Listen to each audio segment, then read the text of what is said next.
Shalom mon frère, shalom ma sœur, que la paix du Seigneur soit avec toi. C'est ton serviteur le pasteur Alexandre. Ce matin, nous voulons encore nous exhorter en nous basant sur la parole de Dieu. Notre Seigneur, notre Dieu nous a fait grâce en nous réveillant ce matin.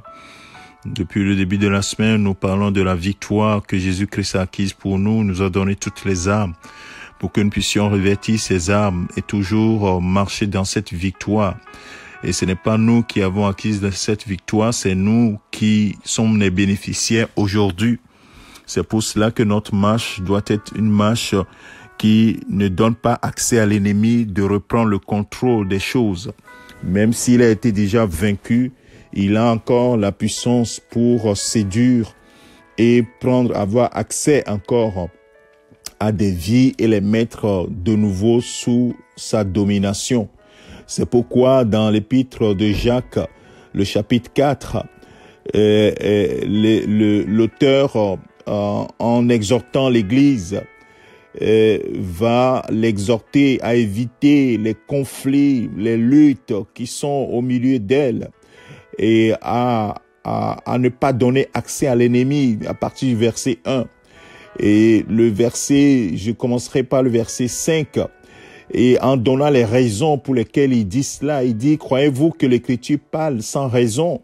C'est avec jalousie que Dieu aime l'esprit qui habite en vous. Je lis dans la version second 21. Verset 6, cependant, la grâce qu'il accorde est plus grande encore. C'est pourquoi l'Écriture dit, Dieu s'oppose aux orgueilleux, mais fait grâce aux humbles. Notre Dieu s'oppose aux orgueilleux et fait grâce aux humbles.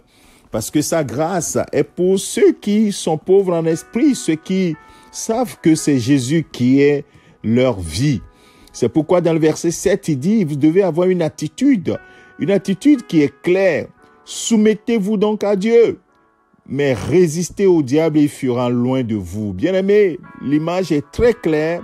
Si vous vous soumettez à Dieu et si vous résistez au diable, il fuira loin de vous. Pourquoi il fuira? Parce que l'Esprit de Dieu est en vous. Dieu chérit l'esprit qu'il a mis en vous, en moi et en toi, qui avons cru en Jésus-Christ notre Seigneur. Alors, ce qu'il nous demande, et ce matin, nous devons le savoir, cette victoire n'est effective que quand nous sommes soumis à Dieu. Comment on se soumet à Dieu? C'est se soumettre à sa parole. La parole de Dieu doit être toujours notre autorité suprême. Nous pouvons avoir nos idées, nous pouvons avoir nos sentiments, mais quand la parole de Dieu déclare quelque chose, nous devons nous soumettre à ce que la parole de Dieu a déclaré. Ainsi, nous nous soumettons à Dieu. Et ainsi, nous résistons au diable, parce que le diable veut que nous opposions à la parole de Dieu. C'est pourquoi il met l'orgueil en nous. Il essaie de mettre l'orgueil en nous, parce que lui-même, il est orgueilleux. Il a voulu se mettre au-dessus de Dieu, c'est pour cela qu'il a été précipité. Bien-aimés de Dieu, soumettons-nous à Dieu. Résistons au diable, aux assauts de l'ennemi, en restant droit dans nos bottes, en restant focus dans la parole. Et la Bible dit qu'il fuira loin de nous. Oh, alléluia. Donc toi, tu peux fuir l'ennemi.